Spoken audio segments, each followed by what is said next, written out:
The business, motherfucker. The Daily Read. Your source for news, politics, sports, and all things trending. Here's your host, Marcus Gentry. Madam Speaker, the President of the United States.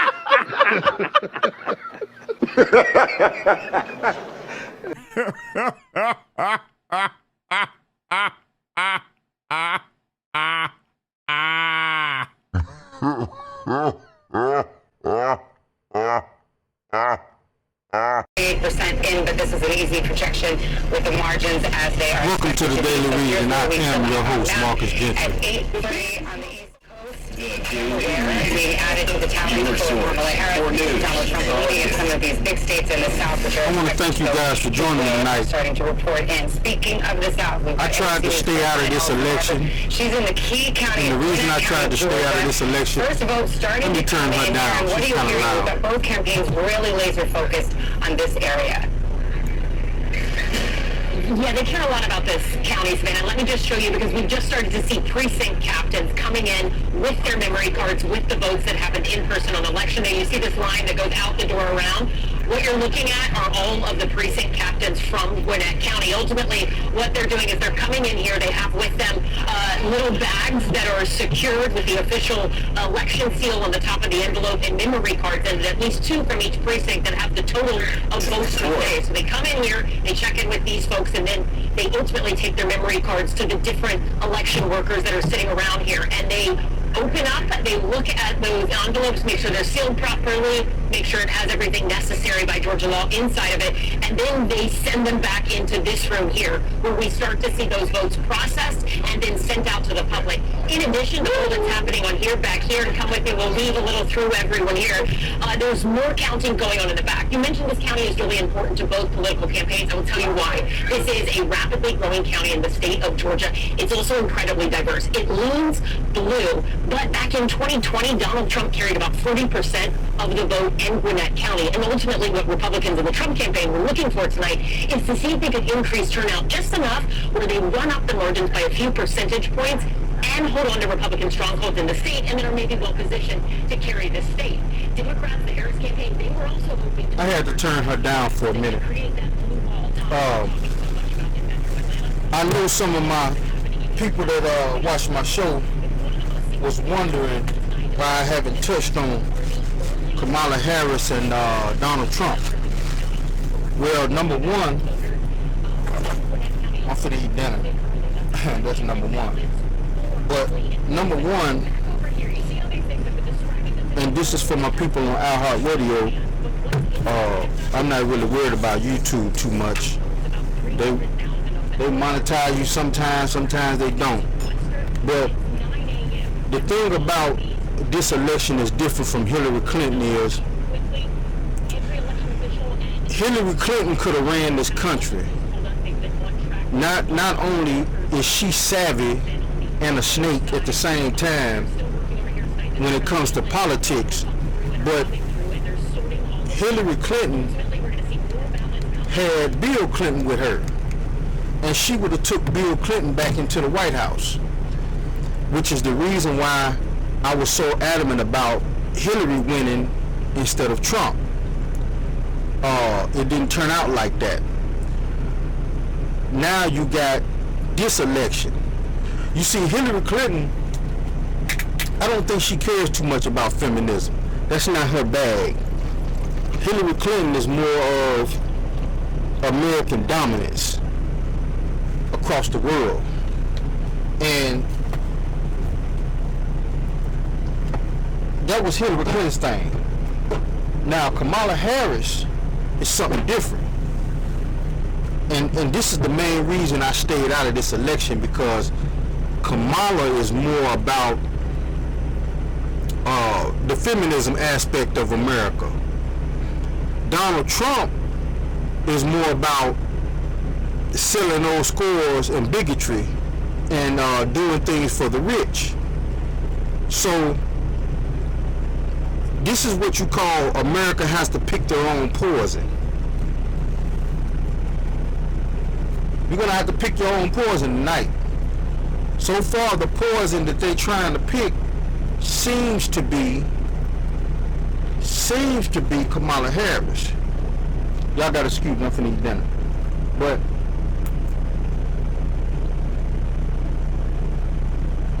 the poison that America is choosing to pick tonight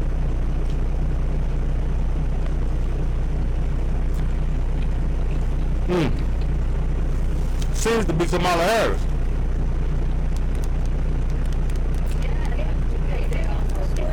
About election workers, of course, right? And the threats that election workers have faced in so many of these battleground states. And you look at Georgia, that is the home, of course, of Ruby Freeman and Shay Moss, who were two elections workers who came under fire, faced death threats, faced severe hardship in their lives because of those election fraud lies from former President Trump. So these election workers, man, are they doing a civic duty for everybody? My favorite part of voting is when I walk in to see the smiley faces. They've got this great task in front of them, and it's Well, absolutely. How good election worker? Yes, and it's part of the story of tonight, though, and tomorrow morning, because they've brought on more election workers in all of these states to make sure that they can count more quickly. I do think Ellison's report was fascinating.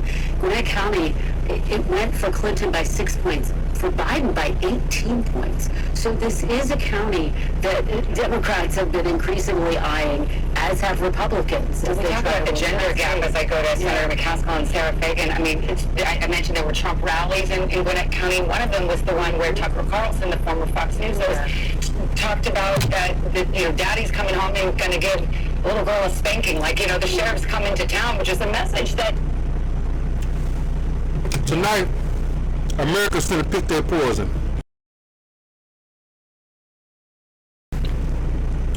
All of us are gonna be poisoned. Either with Trump's madness or Kamala Harris's,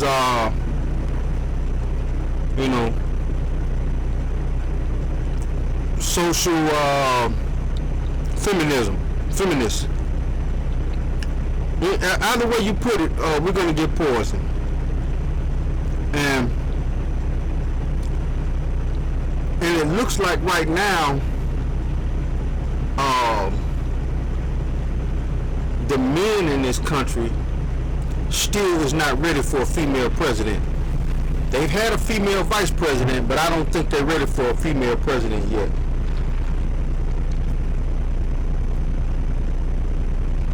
We're gonna see. This is gonna be interesting.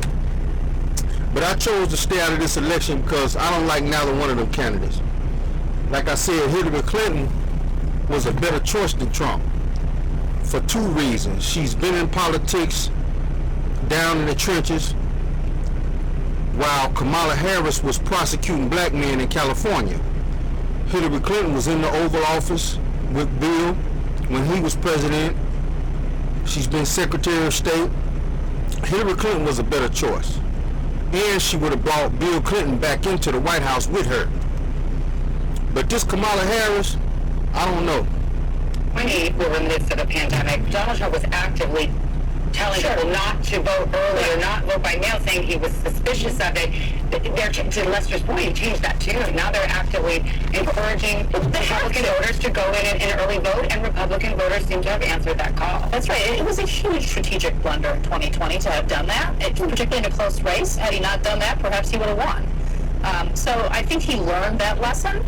And also, if you just look at the trends in early voting and the trends in absentee by states, it's a prudent thing to do. To be clear, the Republican apparatus absolutely made a big push this cycle to get voters out to vote early. Donald Trump himself was all over the map on that. You see it at his rallies. He talks about at one rally he would say go out and do it. At another rally he would cast doubt on the validity of ballots that were put in through the mail, etc. Some of that likely seeped down to some of his voters in some of these key battleground states, as we heard from talking to voters in some of these battlegrounds. Remember that this is a former president who, over the summer, you look at, let's say, 20 rallies, at 5 of them he cast out on the results of the election even before votes were counted. That ramped up in just the last month. At 14 of 20 rallies, he did the same thing. So he has not been super consistent on this. Let's go to Tom Yamas right now. Tom, as we speak, North Carolina, Georgia, and Pennsylvania are counting votes right now. Yeah, and we're getting ready for poll closings in places like Nebraska, and Nebraska could be the key to it all. And I know what you're saying, Nebraska, yes. So when you look at our beautiful map here, you see the maps, the states that are red, the states that are blue, and our battlegrounds here that aren't colored in. And then Nebraska and Maine, they have this kind of Where's Waldo effect. When we hit it, here's why. Nebraska and Maine, they both give out their electors a little differently, their electoral votes. If you win the popular vote, you get 2 in Nebraska, and then they give it by congressional district as well. Trump is going to win 2 of the congressional districts most likely in the popular vote, but Congressional District 2, CD2 in Nebraska, is a battleground district, and the entire election, I say, could come down to this. Let me explain why. So let's take you to Nebraska and show you where CD2 is. It's essentially the city of Omaha, right? I'm going to draw it for you and then show you the congressional district. It's the city of Omaha, a little bit of Saunders, and a little bit of Sarpy as well. I should say all of Saunders as well. That's essentially the way it looks, right? I'm going to give you the congressional map so we can cut it out a little more. So this right here, that's Congressional District 2. It's a swing district, as I said. 2016, Trump wins by 6,000 votes. In 2020, Biden wins by 20,000 votes. So why is it important? Because if we come down to that scenario where it's 269, Savannah, I gamed that out, it's going to come down to Nebraska too. So every vote does matter. It matters so much that we spoke to people in Omaha, asking them about what this campaign was like. They say they've never seen anything like it. They've been inundated with ads saying on the television, on the radio, people are calling them, unlike anything they've ever seen before. Again, it likely won't come down to Nebraska too, but it might, and that's why every vote matters. Again, Omaha, the biggest area of Nebraska, fastest growing area, and tonight we'll be watching it. Tommy promised me you would not raise the specter of the 269 to 269. It could happen. We're ready for it. It could happen. The Constitution has provisions for it, but can we just all agree? Let's hope we don't get there. Is that Chuck Todd's? Is that Chuck Todd's head exploding? Yes, perhaps it is. But it's interesting to see these are such contested races, and it's actually nice to see. I think we've divided our country so much into red and blue. It's nice to see that once you get at a county by county level, all of these states they're not monolithic. There's more to it, and we still do live right next to each other. What does that remind you of? This woman just said the country is divided in red and blue. Sound like games. Sound like games. You know, we take a lot of our culture as black people from white people, and then we turn around and flip it and turn it upside down and put our own little spin to it, and then we give it back to white people. It's strange. There's like a love-hate relationship in this country between us and them. And I say that to say this. Whichever one of these people win, for the next 4 years, it's going to be tension everywhere. There's going to be so much tension that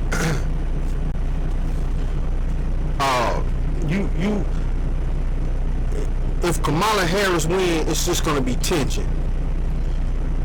People are going to be walking on eggshells because of the whole Me Too thing. She's a woman, and she's a woman of color. If Donald Trump wins, you're going to see an uptick in Caucasian violence. Let me explain that. I was just in the Loves, as you can tell, and me and some truck drivers was in there having a conversation, and some of the truck drivers said, "Hey man, you voting for Trump? You hope Trump win tonight?" Now mind you, I'm the only black man in the room. There's about 3 or 4 white truckers in there, and all of these men are Trump supporters. So as I told him, and as I'm telling you guys, I'm staying out of this election. Usually I have commentary about what's going on, but as I told him, I was staying out of it because Trump is he's incapable of running anything, not even a company. If he's a CEO of a company, even his own company, his sons need to take it over. I don't think Trump can run nothing except straight into the ground. And then Kamala Harris is finna pushing a feminist agenda. That feminist agenda Kamala Harris is finna push is finna be so serious that she brought all the hoes out. This was Pink. I'm give a shout out to Pink Book Lessons. I was listening to one of her shows, and she talked about how Kamala Harris is bringing all the hoes out. You know, J-Lo and you know, Tronisha and Felicia and all of them, and Cardi B and the thought pocket, the ass jackers. That's what I heard an old man call these women, the ass jackers. They cock their ass in the air and jack them everywhere they go. And you can already tell if she wins this election what it's finna be for the next 4 years. It's finna be Ho Central. I ran across an old video of the first female that spoke at the first feminist convention, and she was explaining how they're trying to take down the male patriarchy, and she was explaining how they're going to do it through sexual liberation of women. It's a whole thing for real. And like I said, when you got Glorilla at a Kamala Harris rally singing her song, a lot of people was thinking like, what in the world is going on? You know. But I digress. Like I said, I'm staying out of this. I'm just watching. I'm here to watch, like you guys. I'm here to watch. This was one of these races where reproductive rights was a big issue. Former Congresswoman W. Carson-Powell trying to make that the big focus of the race, but it was not enough to get her over the finish line. We're watching this very closely, the Senate race in Ohio. Too early to call Senator Sherrod Brown looking for a fourth term against former car dealer, Trump-backed businessman Bernie Moreno, so we'll watch that closely. Pennsylvania, another big battleground. Senator Bob Casey with 67% of the vote.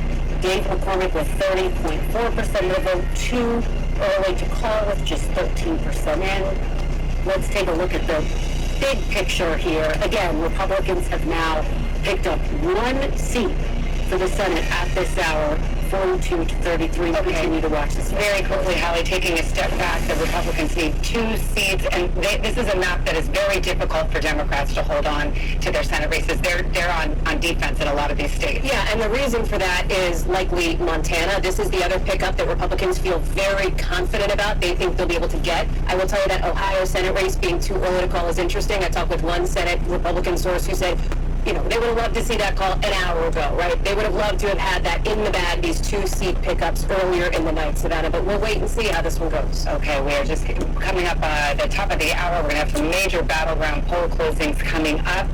And Michigan, Wisconsin, Arizona, all coming up. So this is the drama beginning to clearly build right now. The votes are being counted, and again, we'll get those closings here very shortly.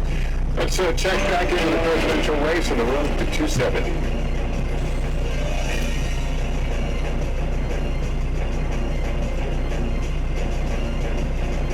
All right, it is 8:51 in the East, and here is where we stand right now on the road to 270. And it has been a night of big surprises so far, with more to come. We're now just minutes away from additional closings. Yeah, we are, and we see that map starting to fill out, so we will watch for those next poll closings. It's in all corners of the country now, almost at 9 o'clock on the East Coast, and they're some of the biggest states to close yet. At the top of the hour, a major round of poll closings with the most battleground states of the entire night. 15 states and 163 electoral college votes up for grabs, including 3 critical swing states. Will Vice President Kamala Harris hold on to the blue wall that cuts through Wisconsin? Good evening, Wisconsin! And Michigan? Michigan, we are not going back! Or will former President Trump break through like he did in 2016? We're going to win Wisconsin. Plus, the first Western battleground, Arizona, moments away from closing. A very big hello, Arizona. We love you, Arizona, we need to fight this battle on every front. We are standing by for our first vote count in from these make-or-break states as our decision desk gets ready to make new calls on the road to 270. Many votes to... They make this stuff seem so dramatic. They make it seem so dramatic. And I'm going to tell y'all something about Joe Biden. I don't think he was a bad president. Some of y'all might think he's too old, but Trump is just as old as he is. Joe Biden reminds me of the Clinton and the Bush eras. How a president did his job and you didn't see too much scandal, you didn't see too much of him, except for stuff people try to put on him. We're not going to get that with these two president candidates. Of the wait. If people got in line by 8 p.m. Eastern Time and they closed the doors here at that time, people were going to be allowed to go through the registration process, and it seems people are still going through that at this hour. This is a traditional Democratic stronghold, the city of Detroit. However, when we've spoken to GOP operatives in the state, they tell us that they see Vice President Harris's base as, quote, crumbling because of various headwinds. However, there are other potential headwinds that could send traditionally Republican voters toward the Vice President. We will have a clearer answer as those results start coming in at 9 p.m. Eastern. Savannah, back to you.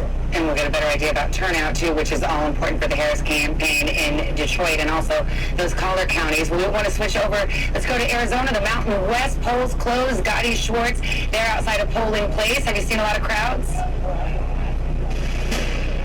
Yeah, polls close in about 6 minutes here. This is the end of the line, and this is about a 60 to 70 minute wait here. So you got the people that are at the end of the line right now, probably about 300 to 400 people in front of them. You're noticing a lot of MAGA hats here talking about the gender divide.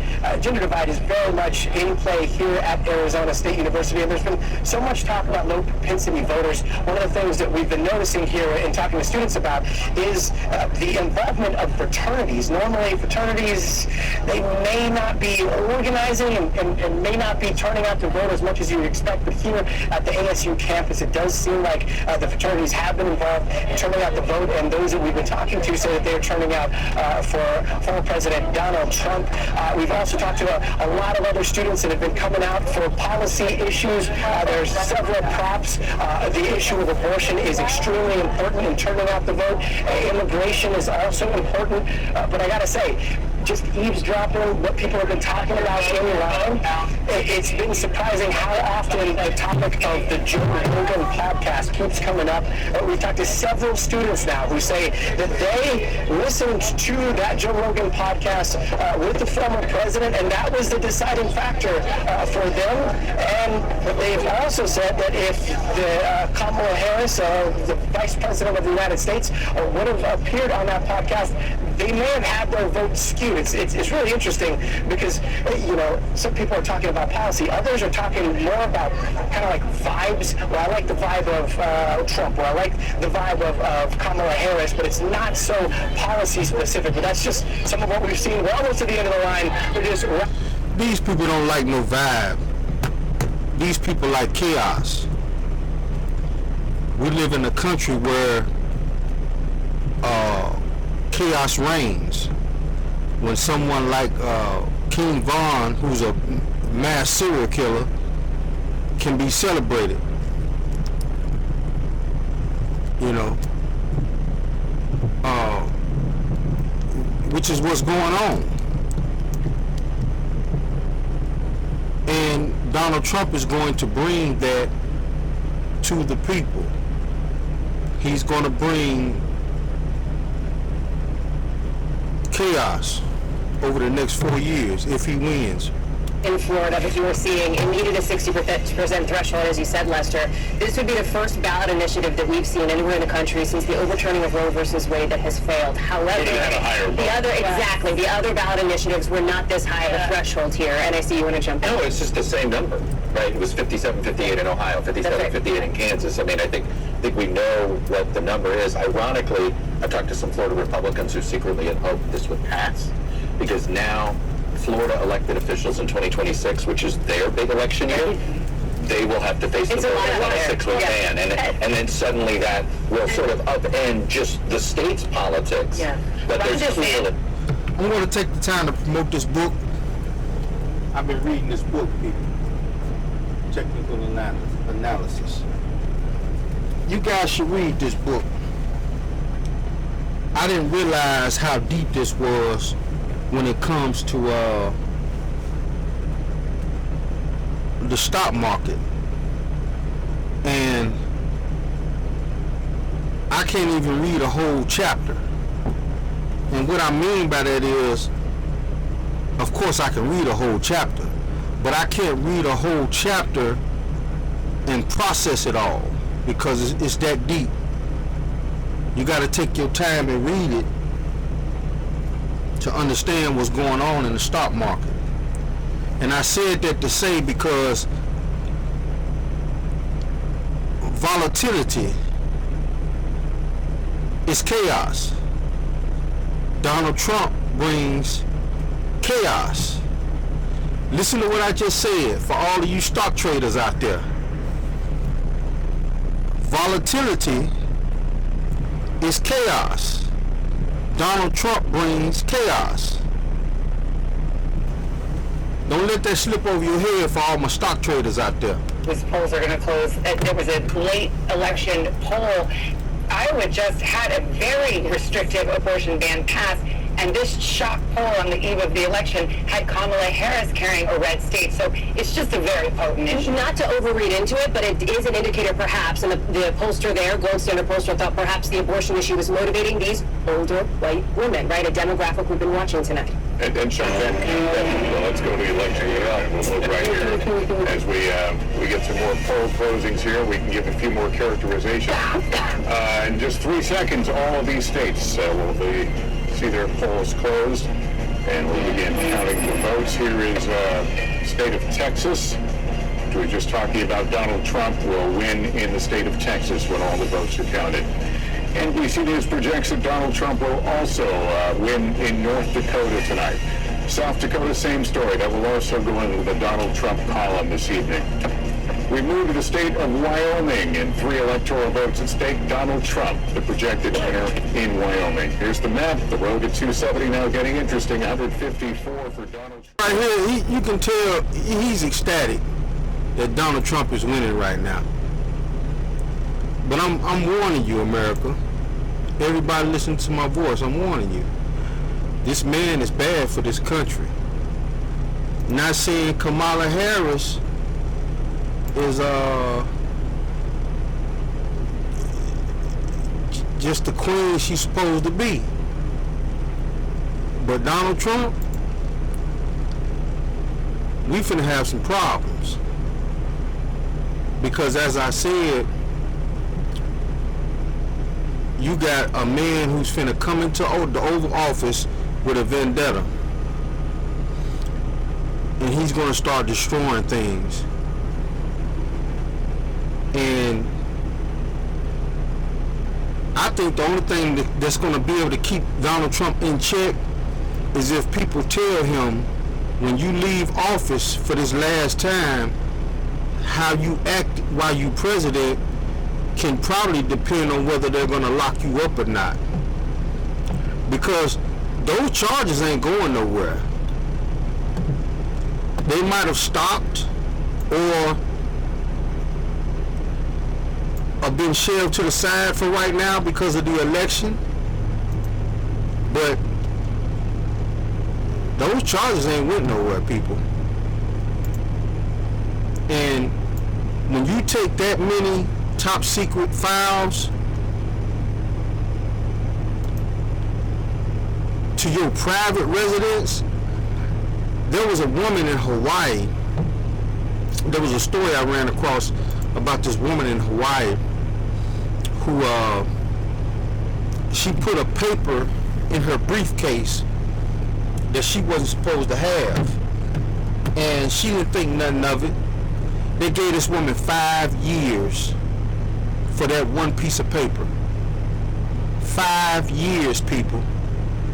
I don't know if she's still locked up now or not, but 5 years.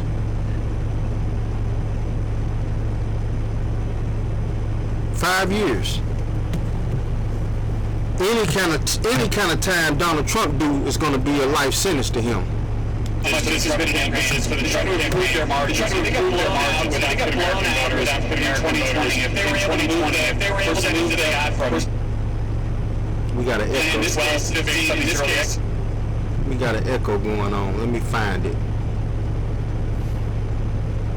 I'm back, people. I had to. What's happening around the? I had to go into the truck stop real quick because a lot of my fellow truckers, you know, mostly grossly overweight white guys with big long beards, is standing around the TV in there rooting for Donald Trump. So I had to go inside and poke fun at them a little bit. But I don't know. I think Kamala Harris might lose.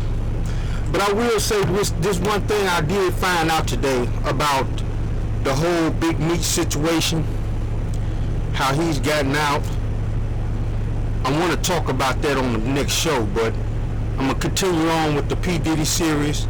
We're going to talk about P. Diddy being the gangster. We already talked about the pimp side. And I'm going to do a markup on this television series called Penguin. We're going to talk about that because I think it's one of the hardest hitting shows that reminds you of The Sopranos. If you like The Sopranos, you'll like Penguin. But we'll get to that on another occasion. In Iowa, Kamala Harris, Donald Trump, that is too early to call as well. These people are very nervous. You can tell. I don't think Donald Trump had a wide open lead like this the last time he ran for president. How those counties, those collar counties in Pennsylvania might go. Remember, President Biden won Pennsylvania not because he won the Philadelphia County area, but because he was able to really drive up the vote among white working class voters in those collar counties. One more point just to mention as we watch all of these returns come in. When President Biden was at the top of the ticket, a state like North Carolina was out of reach for Democrats. The fact that we're talking about it right now, the fact that there's been so much play in North Carolina, that former President Trump spent so much time there in recent days, underscores the fact that they have tried to open up more paths, and we'll have to see if that was effective. Let me find it. We got an echo. And how that might affect. Let me go ahead and give you guys sort of a preview of the whole T.I. and 50 Cent beef and how it affects Big Meech. There's been rumors going around that there was a woman named Tammy who. Well, first of all, let me go back. Let me go back. And I'm gonna explain it to you like this. The feds have this thing called Rule 35 or Rule 25 or something like that. It's where you don't snitch, but somebody in your family snitch, or your girlfriend, or your wife, or your best friend. And the prosecutor gives you credit for it and lets you out. Now, some people are saying Big Meech got a time cut, but not that much of a time cut. Some people are saying that there was a woman who helped the feds bust another drug dealer and gave Big Meech the credit for it to get him out. Now, the reason why that's come up is because T.I. and 50 Cent is beefing. And 50 Cent played an old video of T.I. telling people to call the tip hotline and tell on people. I want to find that video. Let me find that video, because right now the election is going slow. Let me find this video and bring it up. Let me find this video.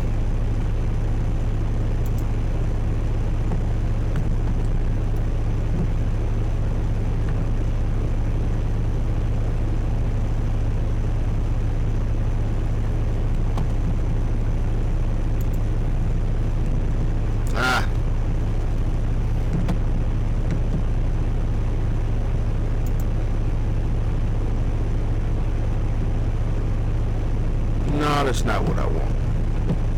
I'm gonna find this video for you guys while we're sitting here waiting on these election results, because this is interesting. A lot of these people are acting up straight fool ever since Diddy got locked up, and I didn't realize how much power that Diddy had. The man was, he had a lot of people living in his shadow. You can tell.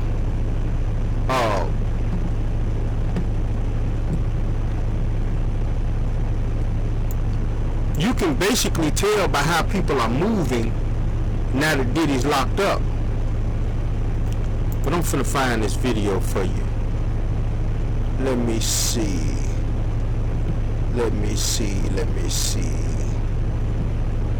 Find this video.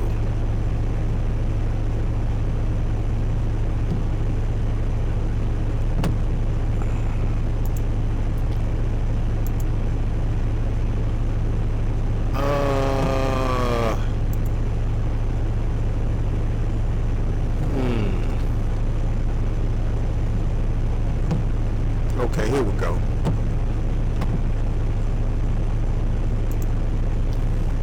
Here we go.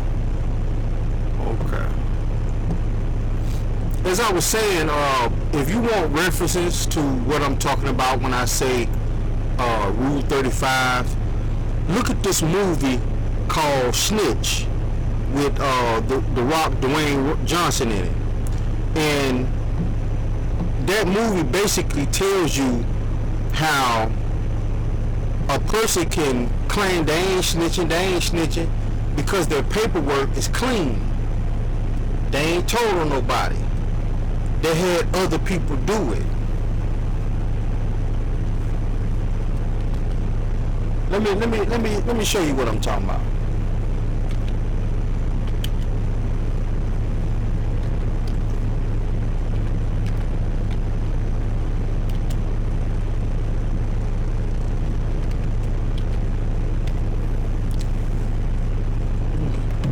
Okay, let me show you what I'm talking about. You guys, let me show you what I'm talking about.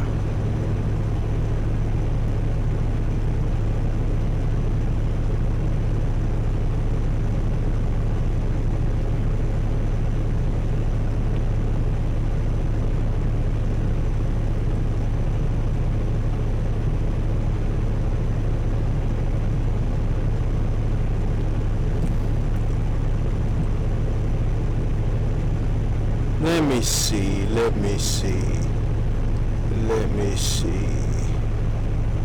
Which one? I think it was, no, it wasn't that one.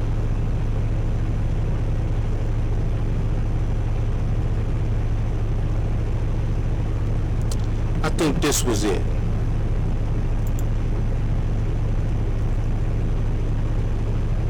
I think this is the one that was it.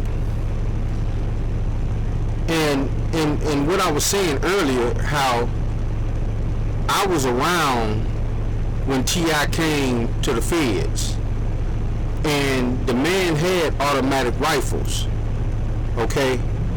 He had automatic rifles, he had silencers, and he's a felon. He ain't supposed to have this stuff.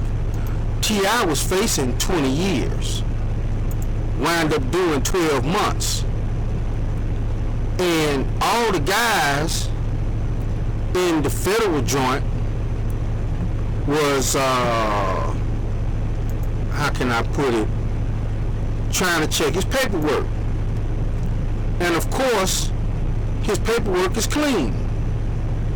Can't nobody find no paperwork on T.I. I think I talked about this before. But the thing about it is, Tiny, his wife, and trust me, this is another reason why I say none of these women are no victims. These women be knowing the dirt.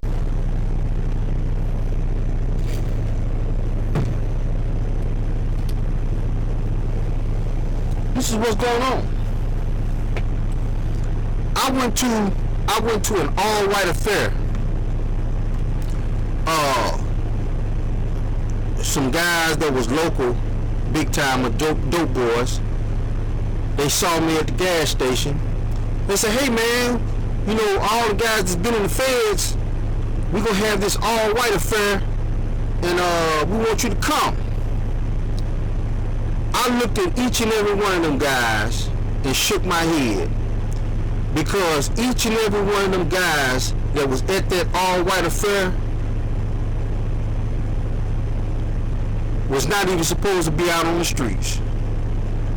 Each and every one of those men had 20 and 30 year sentences. Some of them guys beat me out.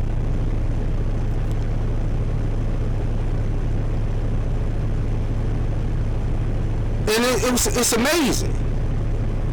How in the hell you beat me out?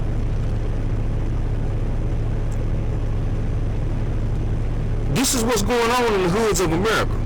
I mean, you've been looking a lot into the youth vote, and we were just talking about abortion, and for young women, that obviously is a galvanizing issue for many of them. It certainly is. For young women, it is their top issue, and that's where we're really seeing a huge gender divide also. For young women, 42% saying it is their top issue, to just 10% of men saying that it's their top issue. When you talk about men, it's what you guys were mentioning earlier, the threats to democracy is up there, as well as the economy. There are certain states, too, where we are seeing, I know we were talking about North Carolina a moment ago, where we are seeing Trump improve specifically with that young men under 30. In North Carolina, when I came to just a little bit ago, 60% said they supported him. That's up from 42% that voted for him back in 2020. So continuing to watch that. Abortion was also one where I saw a lot of activation on those college campuses all over the state of North Carolina, just talking about getting up to vote for the presidential ticket with that being attached to it.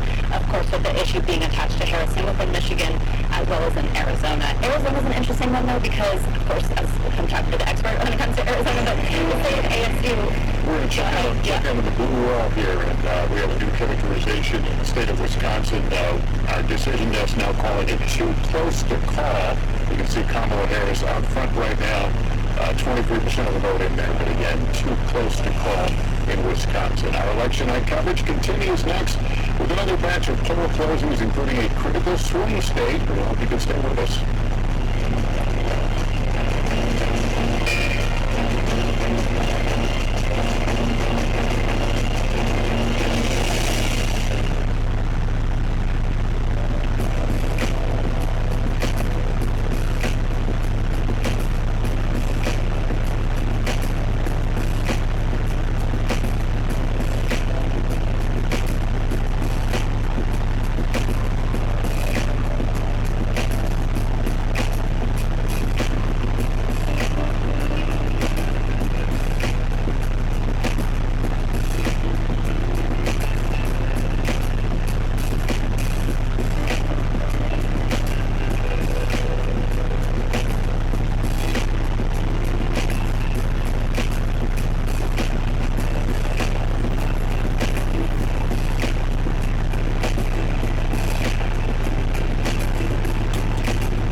And how you get set for the day ahead matters. It's about getting caught up and getting ahead, because every day deserves the best start.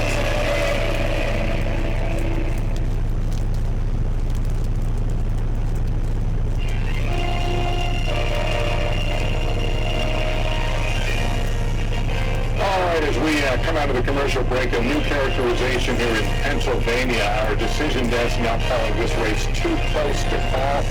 Kamala Harris leading right now with 34% in, but again, too close to call. We also 56 precincts in Gwinnett County. What they're dropping off right now, you see these. I had to take a brief pause for a second to go back into the truck stop and talk a little crap to the truck drivers in there who are watching the election. But I think I'm going to call this a night. I'm going to tell you what my prediction is, and I'm finna go to bed on this one. My prediction is going to be that Donald Trump is going to win. I could be wrong. I don't know if America is ready for a female president, but I will tell you this. If Donald Trump wins this election, it's going to be straight chaos. Straight chaos. And nothing's going to get done in Congress. We're going to have Senate meetings after Senate meetings about calling people before Congress and trying to get in their business and finding out what they did this day and that day. It's just going to be total chaos. There's going to be a lot of people get fired. The main thing that I want y'all to take away from this is that if Donald Trump wins, watch the people he put around him. These people are going to be neo-Nazis. They're going to be militiamen. They're going to be people that really don't care about the state of affairs of America. Just get back at whatever gripe they feel like getting back at. On the other hand, if Harris wins, we're moving towards feminism all the way. So this is the reason I stayed out of this election. I didn't do too much talking about it. I did want to cover it tonight, but this is getting tedious. So I'm finna go to bed on this one. This is the Daily Read, and I'm out. At the top of this hour, including California and its whopping 54 electoral votes, and a look at who's ahead in the race to 270 on election night.